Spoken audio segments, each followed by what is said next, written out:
नमस्कार दोस्तों।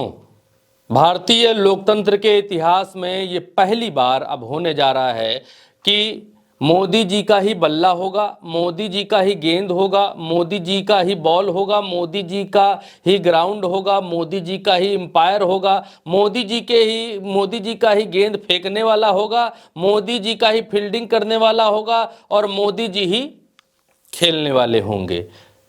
भारतीय इतिहास में आज तक ये कभी नहीं हुआ कि जो चुनाव लड़ने जा रहा है कैंडिडेट वही चुनाव आयुक्तों की नियुक्ति करेगा। सीधे तौर पर वही मुख्य निर्वाचन आयुक्त की नियुक्ति करेगा।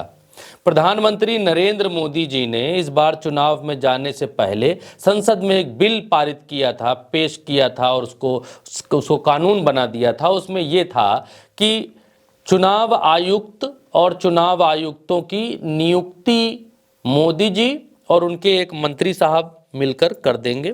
एक विपक्ष का नेता भी कहने के लिए रखा जाएगा, यानी 3 लोग मिलकर करेंगे। उसमें से जिसके ऊपर बहुमत होगा, बहुमत में जिसके लिए बोला जाएगा, फिर वो अधिकारी चुन लिया जाएगा, मुख्य निर्वाचन आयुक्त और निर्वाचन आयुक्त। अब आज मोदी जी ने 2 निर्वाचन आयुक्त चुन लिए हैं, क्योंकि देश में चुनाव कराने वाली संस्था का जो खाका है वो ऐसा है कि इस देश में मेन अधिकारी जो चुनाव कराने वाले होते हैं वो होते हैं 3। पहला होता है मुख्य निर्वाचन आयुक्त और उसके अंडर होते हैं 2 निर्वाचन आयुक्त। तो हुआ ये था कि अनूप चंद पांडे जो निर्वाचन आयुक्त थे, उन्होंने उनका कार्यकाल पूरा हो गया था तो वो चले गए थे। दूसरे वाले जो थे भाई साहब अरुण गोयल, उन्होंने बड़ी संदिग्ध परिस्थितियों में इस्तीफा दे दिया। अब हर कोई हैरान और हक्का बक्का था कि भाई साहब इस्तीफा कैसे हो गया। जिस चुनाव आयुक्त की अभी नौकरी पड़ी हुई है, 2027 तक उसकी नौकरी पड़ी हुई है, वो बीच में इस्तीफा देकर क्यों भाग रहा है? क्या ईवीएम सेट करवाने का दबाव था? धांधली करवाने का दबाव था? क्या कुछ ऐसा प्रेशर था जो वो काम करना नहीं चाहते थे? क्या कोई अनैतिक काम उनसे करवाया जा रहा था? ऐसे बहुत सारे सवाल खड़े हुए, लेकिन उसका कोई जवाब नहीं आया। अब देखिए, दोनों जो निर्वाचन आयुक्त हैं उन दोनों की जगह खाली हो गई, स्पेस खाली हो गया। चुनाव में जा रहा है देश और चुनाव में जाने से पहले ही उसका निर्वाचन आयुक्त इस्तीफा देकर भाग जाए तो ये बहुत बड़ी खबर है, लेकिन गोदी मीडिया आपको दिखाएगा नहीं, वो बात अलग है।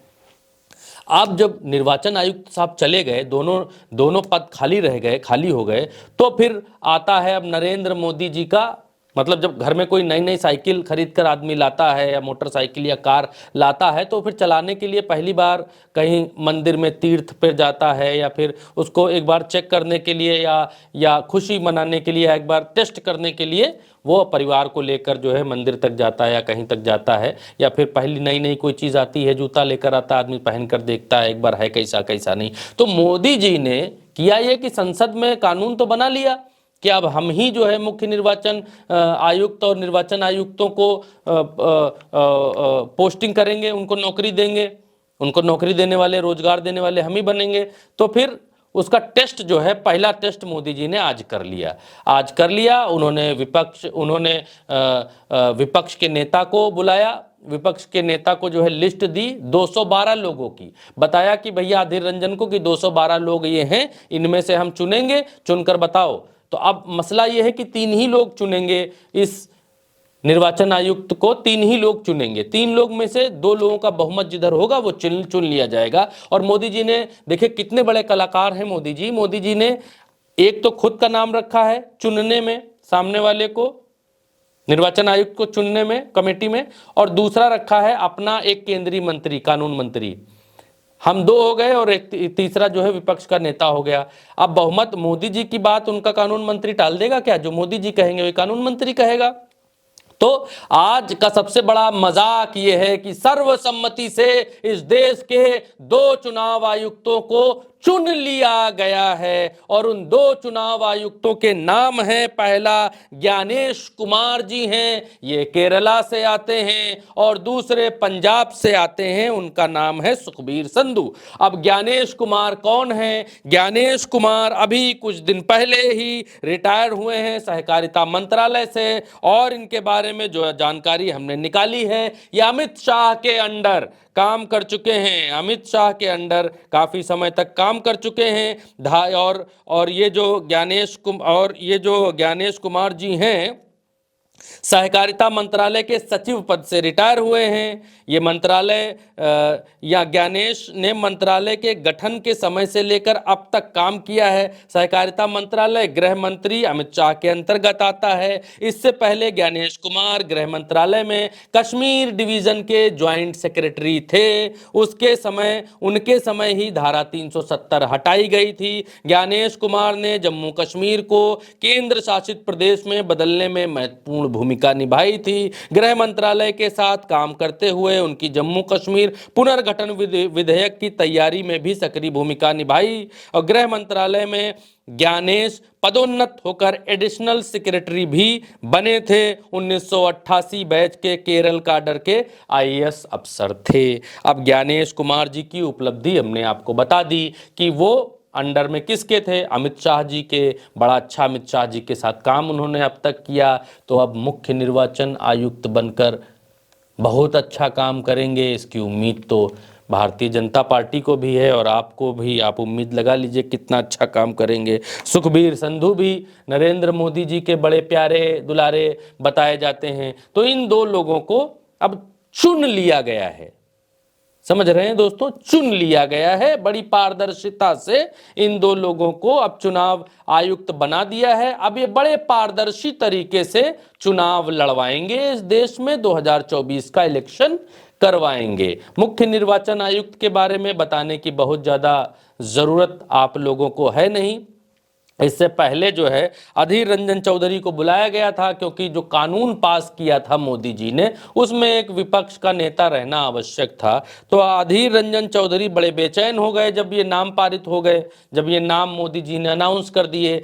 तो अधीर रंजन चौधरी ये खबर बाहर लेकर आए कि भैया दो लोग चुन लिए गए। हमको 212 लोगों की सूची बताई गई थी कि 212 लोगों की ये सूची है, इनमें से चुनकर बताओ तुमको कौन अच्छा लगता है। तो अधीर रंजन चौधरी कहे कि जब तक हम चुने उन्हें, जब तक हम देखे दाखे लिस्टें पढ़ने में हमको समय लग गया, तब तक जो है इधर से 2 नाम आ गए झम से। 6 नाम रखे गए सामने, 6 में से 2 चुन लिए गए।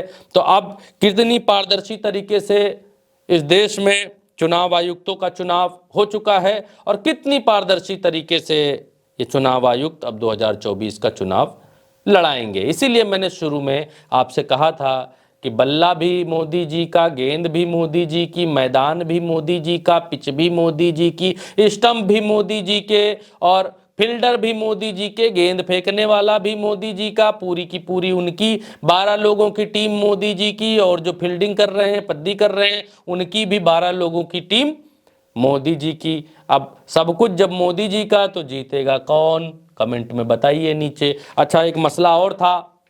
मसला ये था कि मोदी जी ने जो ये कानून पारित किया था, इस कानून में पहले ये था कि चुनाव आयुक्तों को और मुख्य निर्वाचन आयुक्त को चुनने में चीफ जस्टिस बीच में होते थे। सीजेआई, जो भी देश का सीजेआई हो, चंचूड़ हो या कोई हो, उसमें वो होते थे। तो टोली बन जाती थी 2-2-4 की, विपक्ष का एक नेता और चीफ जस्टिस, और सरकार की तरफ से 2 तो हो जाते थे भाई साहब, ये 4।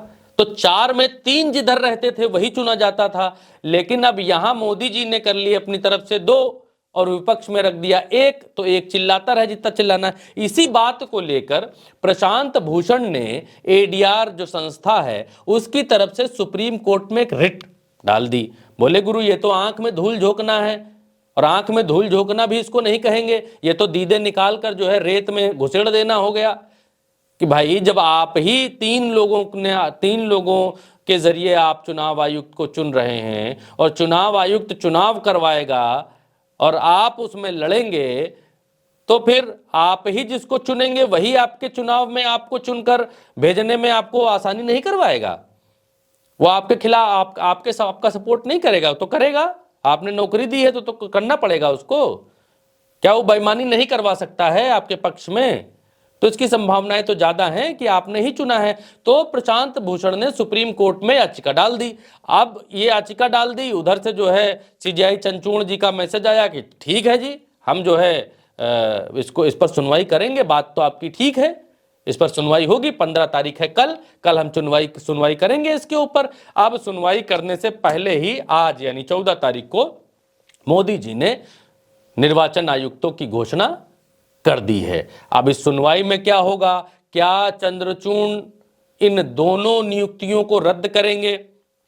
क्या सुप्रीम कोर्ट ये जो मोदी जी ने कानून बनाया है मुख्य निर्वाचन आयुक्त और निर्वाचन आयुक्तों को चुनने का, क्या इस कानून को रद्द करेंगे, अवैध बताएंगे, असंवैधानिक बताएंगे?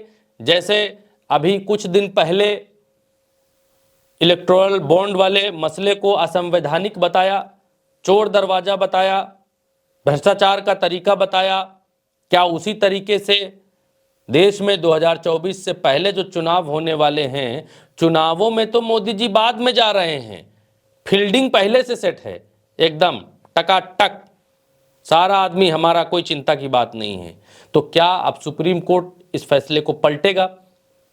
निर्वाचन आयुक्तों को चुनने का जो ये बड़ा सरल सहज नौकरी देने का, आप चुनने का तो यहाँ आप भूल जाइए कि यहाँ पर निर्वाचन आयुक्तों को चुना जाएगा, चुना जाना हटा दीजिए, नौकरी देना वहां पर जोड़ लीजिए कि मोदी जी जब जिन चुनाव आयुक्तों को और मुख्य निर्वाचन आयुक्त को जिस भी व्यक्ति को मोदी जी नौकरी देंगे, क्या वो मोदी जी का सपोर्ट नहीं करेगा? कल सुनवाई है सुप्रीम कोर्ट में और कल ही कह रहे हैं कि कल देश में चुनाव की तारीखें भी घोषित हो सकती हैं, निर्वाचन आयोग चुनाव की तारीखें भी घोषित कर सकता है कल ही। तो सुप्रीम कोर्ट ज़्यादा कुछ ना करने पाए, इसके लिए बहुत जल्दबाजी में चीज़ें की जाएंगी ताकि ज़्यादा वक्त ना मिल पाए। सरकार की कोशिश रहेगी कि चुनाव आयोग जल्दी से तारीखें कल ही ऐलान कर दे, सुप्रीम कोर्ट से कोई डिसीजन आए उससे पहले। और कल ही एक बहुत बड़ा जो है तलवार जो लटक रही है भारतीय जनता पार्टी के ऊपर कि कल ही निर्वाचन आयोग की वेबसाइट के ऊपर इलेक्टोरल बॉन्ड के जरिए जो चंदा लिया गया है उन धन्ना सेठों की लिस्ट भी आने वाली है। कल ही वो लिस्ट भी 5 बजे तक अपलोड हो जाएगी। तो कल इस देश को यह भी पता चल जाएगा कि किन किन धन्ना सेठों ने कितने हजारों करोड़ किस किस पार्टी के ऊपर उड़ाए, कल ये भी मालूम चल जाएगा।